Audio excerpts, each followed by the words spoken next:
नमस्कार साथियों, और आप सभी का लिटरेचर लवर्स में बहुत बहुत स्वागत।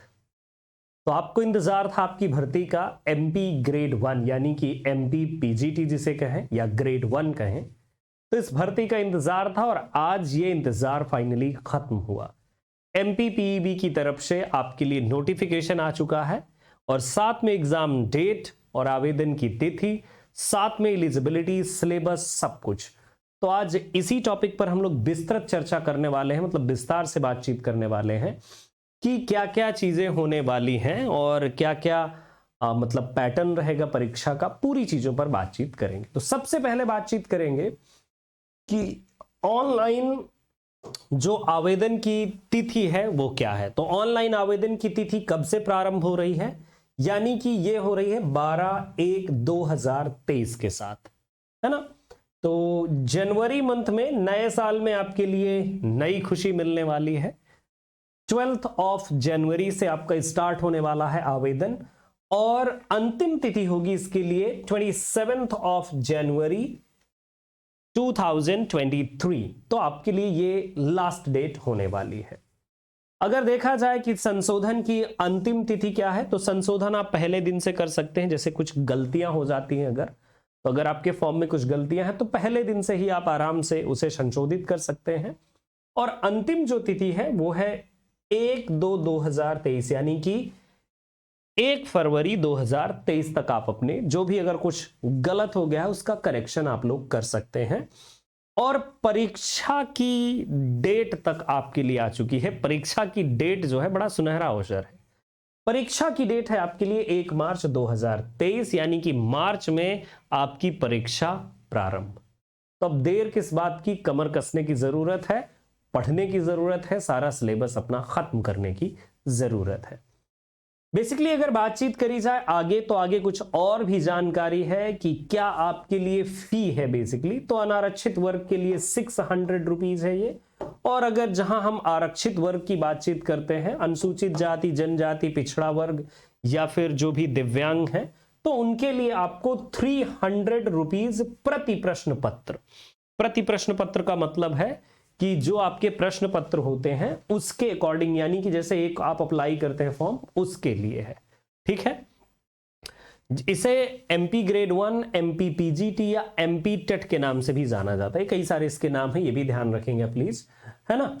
और बाकी जो देखिए कुछ और भी एक्स्ट्रा चार्जेस होंगे, जैसे पोर्टल अगर आप यूज करेंगे तो 20 रुपीज, तो ये कुछ आपके एक्स्ट्रा चार्जेस भी लगेंगे। जैसे अब इंटरनेट बैंकिंग का है तो इंटरनेट बैंकिंग वगैरह का भी चार्ज लग जाता है ना। तो ये कुछ आपके लिए डेट है, यानी कि ये डिसाइड हो चुका है कि आप आवेदन भर सकते हैं 12 जनवरी से। अंतिम तिथि आपके लिए है 27 जनवरी, जहां तक आप अपने फॉर्म्स को अप्लाई कर सकते हैं। ये चीजें तो हमने समझ ली। अब आती है बात कि किस तरह से परीक्षा हो सकती है। तो देखिए ये आपके लिए इवन परीक्षा का प्रारूप भी दे दिया गया है कि जो 1 मार्च 2023 से जो परीक्षा प्रारंभ होगी, तो वो परीक्षा देखिए समय सुबह का टाइम पीरियड है और एक है दोपहर का टाइम पीरियड है। प्रथम पाली और द्वितीय पाली में किस तरह से परीक्षाएं आयोजित की जाएंगी, तो 7 to 8 टाइम पीरियड होगा कि ये आप रिपोर्टिंग पर जाएंगे और इसके बाद आप प्रश्न पत्र पढ़ लीजिए। और ये है 9 to 11:30, ये आपके लिए समय दिया गया है। 2.5 घंटे का समय होगा आपके लिए, आपको पेपर अटेम्प्ट करने का जो समय दिया जाएगा। और दूसरे जो मतलब मीटिंग में होगा तो उसके लिए 2 से 2 to 4:30 तक आपके लिए टाइमिंग रहेगा, 2.5 घंटे का यानी पेपर। तो पालियां भी यहां पर इवन देखिए बहुत क्लियरली सारी चीजें आपके सामने आ चुकी हैं, बहुत ही क्लियर है ना।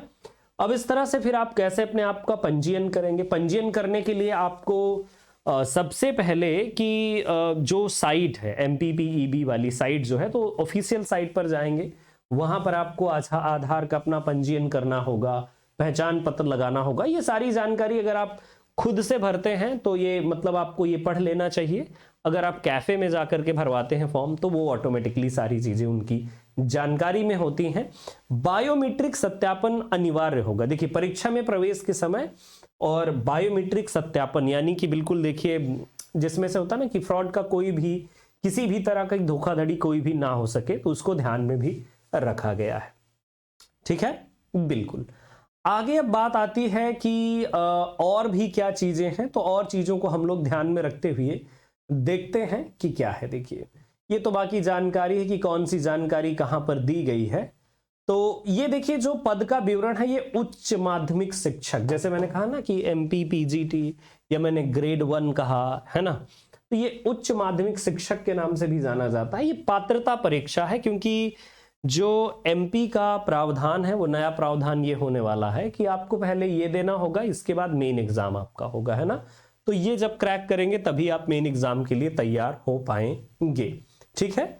और बेसिकली यहां पर कुछ जानकारी दी गई है कि कौन इसके लिए आवेदन करवाता है, जैसे मध्य प्रदेश कर्मचारी चयन मंडल भोपाल, तो ये आपके लिए बेसिकली संस्था है जो आपके लिए आयोजित करवाती है इस परीक्षा की। अब आती बात यहां पर सबसे महत्वपूर्ण की शैक्षणिक अर्हता क्या होगी, जो मेन बात है कि क्या है एलिजिबिलिटी आपकी, है ना। एलिजिबिलिटी का क्या पैटर्न है, क्या एलिजिबिलिटी आपके लिए होनी चाहिए।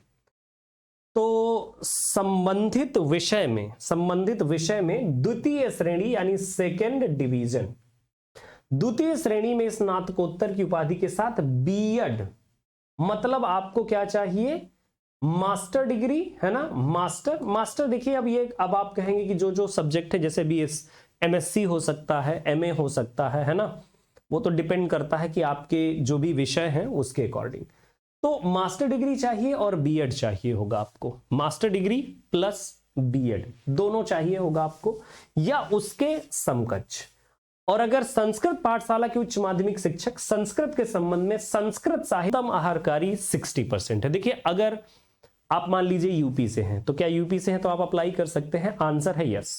आप किसी भी अदर स्टेट से हो आप अप्लाई कर सकते हो, ठीक है। लेकिन बात ये रहती है कि वहां पर आप जनरल कैटेगरी में कंसीडर किए जाओगे। आपका एमए में 60% होना चाहिए, एमए में 60% होना चाहिए, ठीक है। साथ में आपको मतलब इसमें कोई वरीयता नहीं मिलने वाली, जनरल कैटेगरी में आप कंसीडर किए जाओगे, आप भले ही एससी एसटी ओबीसी कुछ भी हो किसी भी स्टेट के, अगर आप एमपी का ये फॉर्म भरते हैं तो आप जनरल कैटेगरी में वहां पर जाओगे, आपको 60% चाहिए होगा, है ना। और अगर आप एमपी के ही हैं तो एमपी वालों के लिए ये मतलब वहां के जो भी आरक्षित श्रेणियां हैं तो उनको ये लाभ मिलेगा आरक्षित वर्ग का, ठीक है, यस।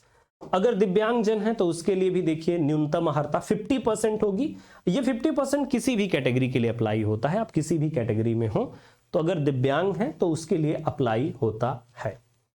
शिक्षक पात्रता परीक्षा में अर्हकारी अंक प्राप्त करने मात्र से नियुक्ति हेतु दावा नहीं किया जा सकेगा। यह भी बात ध्यान रखिए कि ये जो परीक्षा है तो ये पात्रता परीक्षा है, इस बात को ध्यान में रखिएगा कि ये एक पात्रता परीक्षा है, इसको क्रैक करने के बाद आप नियुक्त नहीं होते हैं, ठीक है, यस।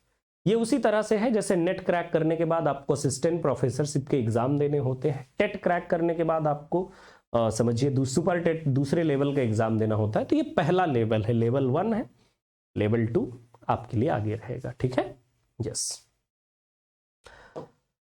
तो इस तरह का कोई आप दावा नहीं कर सकते, है ना। और इसकी जो वैधता रहेगी, वैलिडिटी क्या रहेगी, वो आजीवन वैधता है, यानी लाइफ टाइम वैधता है आपके लिए। वैलिड कितने समय तक के लिए है, लाइफ टाइम के लिए है, मतलब कि इसकी वैलिडिटी का कोई इशू नहीं है कि मतलब 2 साल 4 साल, है ना, यस।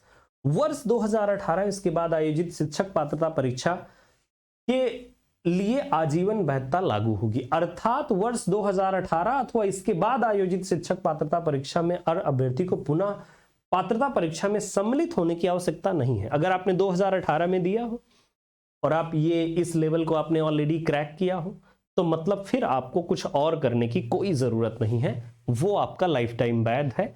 जैसे नेट लाइफ टाइम वैलिड होता है वैसे ही ये भी वैलिड रहेगा आपके लिए, ठीक है, यस। शिक्षकों के रिक्त पदों पर नियुक्ति हेतु विभाग द्वारा विज्ञापन जारी कर शिक्षक चयन परीक्षा आयोजित की जाएगी इसके बाद, है ना। और शिक्षक पात्रता परीक्षा में अर्ह अभ्यर्थियों को शिक्षक चयन पात्रता परीक्षा में सम्मिलित होना होगा और इसके बाद फिर वहां पर नियुक्ति विज्ञापन के अनुसार जो भी प्रक्रिया होगी उन प्रक्रियाओं को पूरा करके फिर अगर आप क्रैक करते हैं, फाइनल लिस्ट में आते हैं, तभी आपका सिलेक्शन होगा। शिक्षक पात्रता परीक्षा में भाग लेने वाले आवेदक जो निर्धारित शैक्षणिक व्यावसायिक योग्यता अर्जित करने के अंतिम वर्ष में हैं, वे भी पात्रता परीक्षा में बैठने हेतु मान्य होंगे। यहां पर एक और इंटरेस्टिंग पार्ट आता है सभी के लिए कि जो अपियरिंग हैं क्या वो एलिजिबल हैं, तो आंसर आता है कि बिल्कुल जो अपियरिंग हैं वो एलिजिबल हैं। देखिए, शिक्षक पात्रता परीक्षा में भाग लेने वाले आवेदक जो निर्धारित शैक्षणिक व्यावसायिक योग्यता अर्जित करने के अंतिम वर्ष में है, जैसे मान लीजिए कि आप मास्टर डिग्री यानी कि आपका बीएड हो चुका है और एमए फाइनल में है तो भी आप भर सकते हैं, या फिर अगर आपका एमए हो चुका है बीएड के फाइनल ईयर में है तब भी आप भर सकते हैं। ठीक है, यानी मास्टर डिग्री आपने अगर कंप्लीट कर ली है बीएड के फाइनल ईयर में है तो भी आप भर सकते हो। अगर आप बीएड ऑलरेडी आपका पहले हो चुका था और अब आप मास्टर डिग्री में हैं तब भी आप भर सकते हो। ये बहुत इंटरेस्टिंग है कि अपियरिंग कैंडिडेट्स को भी मौका मिलने वाला है। ठीक है, जो भी अपियरिंग कैंडिडेट है वो भी इसका लाभ उठा सकते हैं, है ना। यस, लेकिन बात ये होती है कि मान लीजिए अगर आपने अप्लाई कर लिया, आपने क्रैक कर लिया, तो देखिए मान्य वो तब होता है जब आप देखिए शैक्षणिक योग्यता संबंधी अर्हता अर्जन की संदर्भ तिथि नियुक्त के लिए विभाग द्वारा जारी किए जाने वाले शिक्षक चयन परीक्षा की विज्ञापन की तिथि होगी, यानी कि जब वो वैकेंसी आएगी और उस वैकेंसी में जो डेट दी जाएगी शिक्षक चयन परीक्षा की विज्ञापन की तिथि, तो उस डेट तक आपको कंप्लीट एलिजिबल होना चाहिए। अगर नहीं है तो फिर आप दूसरे लेवल के लिए अपीयर नहीं हो पाएंगे। अर्थात उस तिथि को अभ्यर्थी द्वारा परीक्षा अंक सूची उपाधि धारित किया जाना अनिवार्य होगा। आपके पास आपका अंक पत्र सब कुछ होना चाहिए और मतलब उस समय तक आपका रिजल्ट डिक्लेयर्ड हो चुका हो, तभी आप आगे के लिए मान्य होंगे। ठीक है, यस। किंतु ऐसे अभ्यर्थी जिनके पास शैक्षणिक योग्यता नहीं है अथवा जो निर्धारित शैक्षणिक या व्यवसायिक योग्यता अर्जित करने के अंतिम वर्ष में अध्ययनरत नहीं है, उन्हें पात्रता परीक्षा में बैठने की अनुमति नहीं होगी। लेकिन अगर मान लीजिए आप सोचे कि मैं बीएड फर्स्ट में हूं या एमए फर्स्ट में हूं या मास्टर के फर्स्ट में हूं तो मैं अपीयर हो जाऊं, तो नहीं। ये बात ध्यान रखिएगा कि बीएड कंप्लीटेड होना चाहिए मास्टर सेकेंड में, या फिर मास्टर कंप्लीट होना चाहिए और बीएड के लास्ट ईयर में। ठीक है, ये बात ध्यान रखिएगा, नोट करने वाली बात है, इस बात का विशेष ध्यान रखिएगा। और ऐसे अभ्यर्थी जो अनुसूचित जाति, जनजाति, पिछड़ा वर्ग, आर्थिक रूप से कमजोर प्रवर्ग अथवा दिव्यांग श्रेणी के हैं किंतु उनके पास मध्य प्रदेश के सक्षम अधिकारी द्वारा जारी वैध प्रमाण पत्र नहीं है, तो उन्हें पात्रता में मतलब अगर मान लीजिए आपके पास सर्टिफिकेट नहीं है तो आप जनरल कैटेगरी में आएंगे। ठीक है, ये बात याद रखिएगा, मतलब वहां पर अप्लाई अगर जब करते हैं तो वो जरूरी होता ही होता है। निर्धारित न्यूनतम अंक प्राप्त करने पर ही शिक्षक चयन परीक्षा में अनारक्षित प्रवर्ग में अभ्यर्थिता मान्य की जाएगी। मान लीजिए कि आप जैसे ऐसे कैंडिडेट है, आपने अप्लाई कर दिया लेकिन आपका परसेंटेज कम है, आप कैटेगरी से हैं ओबीसी और आपकी जो है, लेकिन आपके पास जो सक्षम अधिकारी का यानी जो प्रमाण पत्र होता है, तो अगर वो प्रमाण पत्र नहीं है तो फिर आप अपने आप को जनरल कैंडिडेट कंसीडर कीजिए, उसके अकॉर्डिंग आप सारी आपकी मेरिट होनी चाहिए। ठीक है, यस। कम से कम आपकी जो आयु है वो 21 वर्ष हो जानी चाहिए, मतलब कम से कम अगर 21 वर्ष है तभी आप अप्लाई कर सकते हैं। अगर इससे कम है तो बस ये समझ लीजिए कि आप अप्लाई करने के लिए एलिजिबल नहीं है। और सभी के लिए देखिए हर एक विषय की विषयवार जो है ये परीक्षा आयोजित की जाएगी। हर विषय का अपना अपना पैटर्न होगा, हर विषय के अपने अपने प्रश्न होंगे। और जो वेतनमान है आपके लिए 36,200 रुपीज ये आपके लिए वेतन है, प्लस महंगाई भत्ता, यानी इसमें जो भी ऐड करके महंगाई भत्ता आपको मिले तो ये आपका वेतन होने वाला है। ठीक है, यस। और जो भी मतलब भर्ती के नियम 2018 में थे उन्हीं सारे नियमों का पालन भी किया जाएगा। इसके बारे में थोड़ा सा इन्होंने और विस्तार से जानकारी दी है, ये आप देख सकते हो। ठीक है, यस। देखिए ये जो परीक्षा के आवेदन आप कर सकते हैं तो किसी भी मतलब जब भी करेंगे तो आपको ऑनलाइन ही करना है, कैसा कोई ऑफलाइन का कोई पैटर्न नहीं होता है, इसमें बात का ध्यान रखिए, है ना। यस। और सारी जानकारी आपकी बिल्कुल सही होना चाहिए, ऐसा नहीं है कि बिल्कुल भी नहीं। शैक्षणिक अर्हता के आधार पर एक से अधिक पद की पात्रता परीक्षा हेतु विकल्प भरा जा सकेगा तथा प्रत्येक पद की पात्रता परीक्षा हेतु पृथक प्रति प्रश्न पत्र परीक्षा शुल्क देय होगा। अगर मान लीजिए आप जानते हैं कि दो विषय में, कि बहुत सारे लोग हैं 2 विषय में भरते हैं, है ना, बहुत सारे लोग हैं जो 3-4 विषय में भर लेते हैं, तो 3-4 विषय में क्या 2 विषय में लोग भर लिया करते हैं। तो अगर ऐसा करते हैं तो दोनों के लिए आपकी एलिजिबिलिटी होनी चाहिए, बननी चाहिए, है ना। यस। सारे प्रमाण पत्र बाकी ध्यान दे करके कि जो भी आपके प्रमाण पत्र है, ऐसी कोई भी चीज आपको छिपाने की जरूरत नहीं होती है। है ना। और बाकी बाद में जैसे जब आपकी परीक्षा होगी तो वो तो आपके लिए जो एडमिट कार्ड है वो सब आ ही जाएगा, वो तो आप समझते ही हैं, ठीक है। यस, अब बाकी तमाम सारी परीक्षा में आने से क्या क्या चीज़ें और भी रखना है, क्या क्या सुविधाएं आपको मिल सकती हैं, जैसे दृष्टिबाधित लोग हैं तो उनके लिए क्या क्या सुविधाएं प्रोवाइड की जाती हैं सरकार की तरफ से, यानी कि आयोग की तरफ से पूरी की पूरी जो सुविधाएं मिलती हैं। यस, देखिए प्रश्न पत्र की अगर हम बात करें तो प्रश्न पत्र पर थोड़ा सा हम लोग नजर डालेंगे, है ना। यस, देखिए ये है यदि अभ्यर्थी प्रतिपूरक समय हेतु आवेदन करता है तो उसे निम्नानुसार प्रतिपूरक समय की पात्रता होगी। मतलब अगर आप चाहते हैं कि आपके लिए कोई मतलब जैसे कि बहुत सारे लोग होते हैं दिव्यांग एंड ऑल हैं, तो जिनको चाहिए होता है सपोर्ट, तो वो इसके लिए है, ये दिया हुआ है, ठीक है। यस, प्रवेश पत्र प्राप्त करने की प्रक्रिया, तो यही ऑफिशियल जो वेबसाइट है यहीं से आप आवेदन करेंगे और यही वेबसाइट है जहां से आपके लिए अवेलेबल होंगे। बाकी की जानकारी हम आगे देते रहेंगे, ठीक है।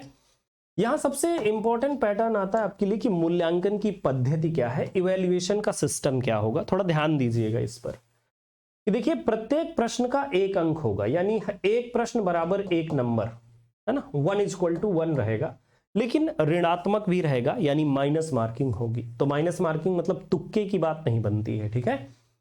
तो मूल्यांकन पद्धति में ऋणात्मक मूल्यांकन होगा अगर आप 4 प्रश्न गलत करते हैं और एक प्रश्न आपका सही है मान लीजिए, तो आप डबल जीरो पे चले गए, ठीक है, यानी कि 1/4 रहेगा आपके लिए, ठीक है। यस, ऋणात्मक मूल्यांकन होगा, प्रति 4 प्रश्नों के गलत उत्तर पर 1 अंक काटा जाएगा, एक प्रश्न एक आपका जो है काट लिया जाएगा, ठीक है। ये याद रखिएगा, माइनस मार्किंग भी है लेकिन बड़ी लंबी माइनस मार्किंग नहीं है, लिमिट की माइनस मार्किंग है, ये भी रहेगा, ठीक है। यस, कोई प्रश्न गलत आ जाता है परीक्षा में तो इसके लिए क्या करना होता है, तो आप जानते हैं बाद में रेज करना पड़ता है, डिस्प्यूट रेज करना पड़ता है कि ये प्रश्न थोड़ा इस तरह से है, इसको इस तरह नहीं होना चाहिए था, है ना। बाकी अनुचित संसाधन तो लेकर के जाना साफ साफ मना ही है, वो ध्यान रखेंगे आप लोग, है ना। यस, परीक्षा परिणाम के लिए क्या होगा तो चलिए बाद की चीजें हैं, उत्तर कुंजी परीक्षा परिणाम क्या आएगा वो सब तो बाद की चीजें हैं, अभी जो हमारा मेन मकसद है उस पर चले। तो देखिए ऑनलाइन आवेदन के लिए मतलब ऑनलाइन आवेदन के साथ संलग्न किए जाने वाले दस्तावेजों का विवरण कि किस तरह से आपको ऑनलाइन आवेदन के साथ और चीजें देनी है, तो थोड़ा सा इसे पढ़ लीजिएगा। देखिए आपको कलर फोटो, हस्ताक्षर, है ना, प्रमाण पत्र एक देना होता है, स्कैन करके उसे अप्लाई करना होगा, है ना। जन्म तिथि के लिए प्रमाण पत्र जो माना जाता है वो 12वीं का 10वीं अथवा 12वीं का जो प्रमाण पत्र मूल माना जाता है। आपके पास जो भी कास्ट जो भी मतलब आपकी कैटेगरी है, कैटेगरी सर्टिफिकेट भी चाहिए होगा, है ना। यस, और खास करके यहाँ पर कुछ और निर्देश दिए गए हैं कि किस तरह से आपको स्कैन करके लगाना है, पिछली में भी ऐसे ही था, ठीक है। इसके बाद आते हैं हम लोग दूसरे वाले पार्ट पर। दूसरा वाला जो पार्ट है यस, दोनों आपके लिए देखिए सिस्टम दिए गए हैं कि किस तरह से आप भर सकते हैं, स्वयं के द्वारा भरना है। तो आप लोग अगर चाहें तो पेज नंबर मैं बता देता हूं, पेज नंबर 11 में आपको किस तरह से प्रश्न मतलब किस तरह से आप परीक्षा के लिए आप आवेदन कर सकते हैं, वो सारी इंफॉर्मेशन आपके लिए दी हुई है, ठीक है। अब आते हैं बात सिलेबस की। सिलेबस को लेकर के बड़े सारे बच्चों में एक बड़ी उहापोह मची हुई थी कि क्या होगा, कैसा सिलेबस आएगा, है ना। यस, तो उस सिलेबस को लेकर के भी हम लोग बातचीत करने ही वाले हैं। ये तो शुल्क का हो गया, शुल्क आप समझ ही गए हैं पहले। अगर कोई संशोधन करते हैं तो आपके लिए संशोधन का शुल्क रहेगा। देखिए सेंटर भी देख लीजिए आपके कहां कहां पर सेंटर हैं, इन सेंटर्स में से जो आपके लिए नियरेस्ट हो वो आप अपने लिए अप्लाई कर सकते हो कि बालाघाट, ये सारे आपके सेंटर हैं, देख लीजिए। जो भी सेंटर आपके लिए नजदीक हो तो वहीं आप उसी सेंटर पर आप बेसिकली अपना एग्जाम दे सकते हैं।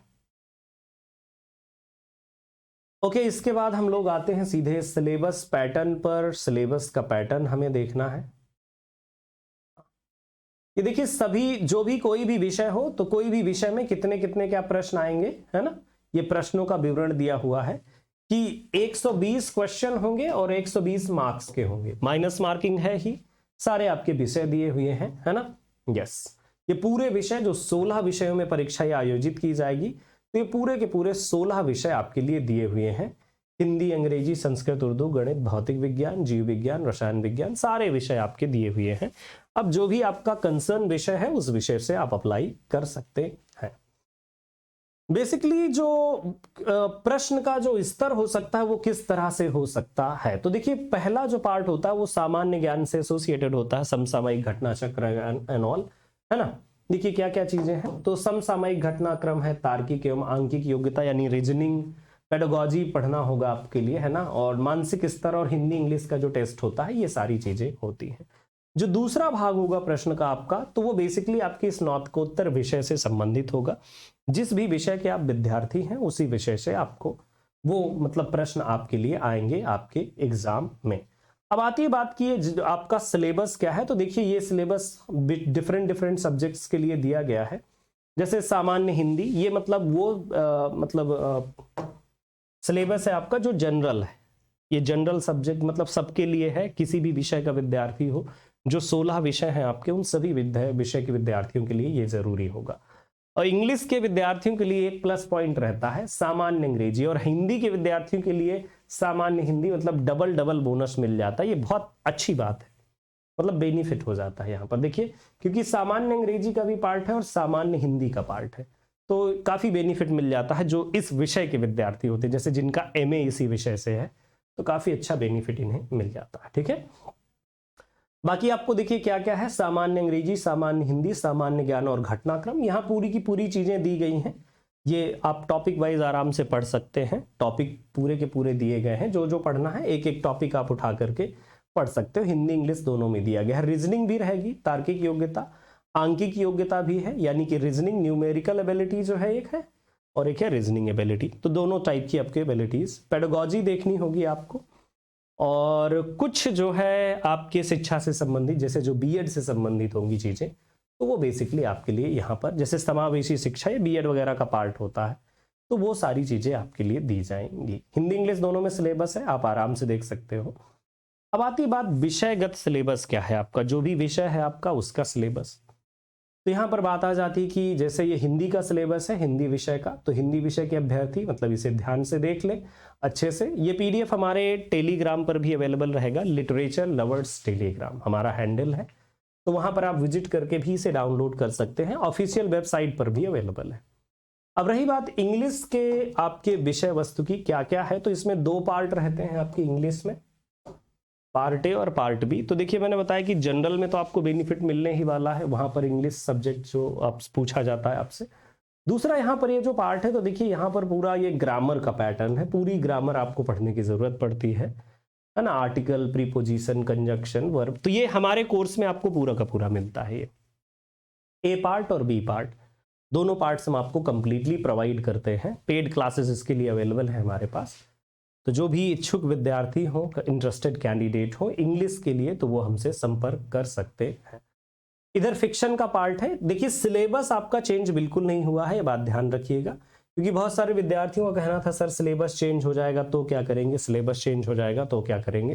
तो सिलेबस आपका उसी तरह रिमेन है, नो सिलेबस चेंजिंग, उसी तरह का आपका सिलेबस है और उसी तरह का आपका जो भी है वो पार्ट है, सब कुछ वैसे ही है ना, बिल्कुल। अब रही बात संस्कृत, तो इसी तरह से सारा मतलब विषयगत दिया हुआ है कि कौन कौन से विषयों के डिफरेंट सब्जेक्ट का, है ना। 16 विषय हैं आपके, तो 16 विषयों का डिटेल्ड सिलेबस दिया गया है, तो इसी से आप डाउनलोड करके प्लीज चेक कर लीजिएगा, ठीक है। अब मैं थोड़ा सा आगे चलूंगा, जिस भी विषय के हो आप प्लीज देख लीजिएगा, मैंने बताया ना ये काफी लंबा पड़ जाएगा, तो वो देख लीजिएगा। अब आते हैं हम लोग लास्ट में, कुछ और पार्ट है जो मुझे आपको बताने की जरूरत है। बात ये आती है कि मतलब जैसे मान लीजिए आप किसी सब्जेक्ट के लिए अप्लाई करते हो, तो किस सब्जेक्ट में क्या आपको चाहिए, गणित के लिए क्या चाहिए, तो देखिए गणित के लिए अनिवार्य विषय क्या है, तो ये देखिए दिया हुआ है। रसायन शास्त्र के लिए क्या है, इसी तरह से हर विषय का दिया हुआ है, प्लीज ध्यान पूर्वक देखिएगा। जीव विज्ञान का यानी बायोलॉजी में आपको क्या क्या चाहिए होंगी चीजें, जो सहायक होता है ना, कॉम्बिनेशन जिसे बोलते हैं, सब्जेक्ट कॉम्बिनेशन। हम लोग इंग्लिश वाले पर आएंगे, इंग्लिश को हमें देखना है ना। बाकी जो अदर विद्यार्थी हैं जैसे हिंदी वाले, देख लीजिएगा कि क्या क्या चीजें हैं आपके लिए, इसे ध्यानपूर्वक पढ़िएगा प्लीज, क्योंकि यहां पर आप बहुत जल्दी गलतियां कर जाते हो ना। तो गलतियां बिल्कुल भी नहीं करनी है आपको, बड़े अच्छे से ये समझते हुए आगे बढ़ना है।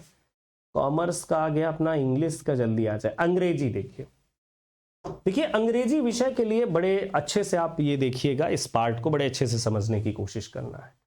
अंग्रेजी या अंग्रेजी साहित्य, देखिए जैसे हमारी मार्कशीट में क्या लिखा रहता है, एमए इन इंग्लिश, है ना, एमए इंग्लिश, या किसी किसी मार्कशीट में लिखा रहता है इंग्लिश लिटरेचर, है ना, ये इंग्लिश या इंग्लिश लिटरेचर, मतलब दोनों ठीक है, बराबर बात है। अगर आपका इंग्लिश है या इंग्लिश लिटरेचर है, बात बराबर है आपके लिए, ठीक है, कोई दिक्कत नहीं है। मतलब कोई सहायक विषय चाहिए तो कोई सह विषय नहीं चाहिए। स्नातकोत्तर उपाधि मुख्य विषय में उत्तीर्ण होना अनिवार्य है।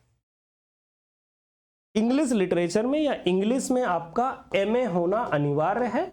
और जो भी आपकी कैटेगरी है, जैसे कैटेगरी की अगर मैं बात करूं, ओबीसी आरक्षित कैटेगरी तो 50% और अनारक्षित है अगर आप तो 60% आपको चाहिए। ये अनिवार्य पार्ट है आपके लिए, ठीक है, बिल्कुल। यहां पर कोई ऐसी अनिवार्यता नहीं दी जाती है एमए इन इंग्लिश। अब बात आती है कि सर मैं लिंग्विस्टिक हूं, सर मैं कुछ और हूं। अगर आपकी मार्कशीट में इंग्लिश लिखा है तो ठीक है, अगर आपके लिखा है इंग्लिश लिंग्विस्टिक या कुछ और भी लिखा हुआ है तो आप वैलिड नहीं है। प्लीज ये देखिएगा, ये देखिए इंग्लिश या इंग्लिश लिटरेचर, ठीक है, यस। थोड़ा इंग्लिश की स्पेलिंग इन्होंने गलत लिखी, ENGLISH होना चाहिए, तो ये जी 2 बार जी यहां पर लगा दिया है, इधर दूसरा वाला सही है, ठीक है। तो इंग्लिश या इंग्लिश लिटरेचर होना चाहिए, बस उससे और कुछ आगे नहीं चाहिए है आपको। तो ये थी दोस्तों आपकी सारी जानकारी इससे संबंधित, है ना। हाँ, तो और आपको कोई कॉम्बिनेशन नहीं चाहिए है। अब लास्ट में हम लोग बातचीत कर लेते हैं कि अगर आपको कोर्स चाहिए है इससे संबंधित, इंग्लिश वाला संबंधित course, if you wish to join MP grade 1 course, तो आप बिल्कुल फटाफट जो नंबर चल रहा है, कॉल करने की बिल्कुल भी आपको कोई जरूरत नहीं है, जो 9125090515 ये नंबर है, और 9125090515 ये जो नंबर है, इस नंबर पर मैसेज कर सकते हैं। MP ग्रेड 1 के लिए सब्जेक्ट आपका इंग्लिश अगर है तो आप हमारे साथ जुड़ सकते हैं, हमसे क्लासेस ले सकते हैं। पूरा कंप्लीट सिलेबस आपको मिलेगा, ग्रामर और लिटरेचर का कंप्लीट पार्ट आपको मिलने वाला है। दूसरा नंबर होगा हमारा, ये दूसरा वाला नंबर है, आप इनमें से किसी भी नंबर पर मैसेज करके जानकारी ले सकते हैं। पूरा आपको कोर्स मिलेगा, रिकॉर्डेड और लाइव क्लासेस मिलती हैं, PDF नोट्स मिलते हैं, डाउट सेशंस मिलते हैं, और हम लोग डिटेल में पढ़ाने की पूरी कोशिश करते हैं। 1000 आपके लिए क्वेश्चन होते हैं जो बेसिकली आपके प्रैक्टिस पर्पज के लिए यूज किए जाते हैं, ठीक है। तो कंप्लीट कोर्स के लिए आप यहां पर हमें मैसेज कर सकते हैं, जस्ट डायरेक्टली आपको व्हाट्सएप कर देना है।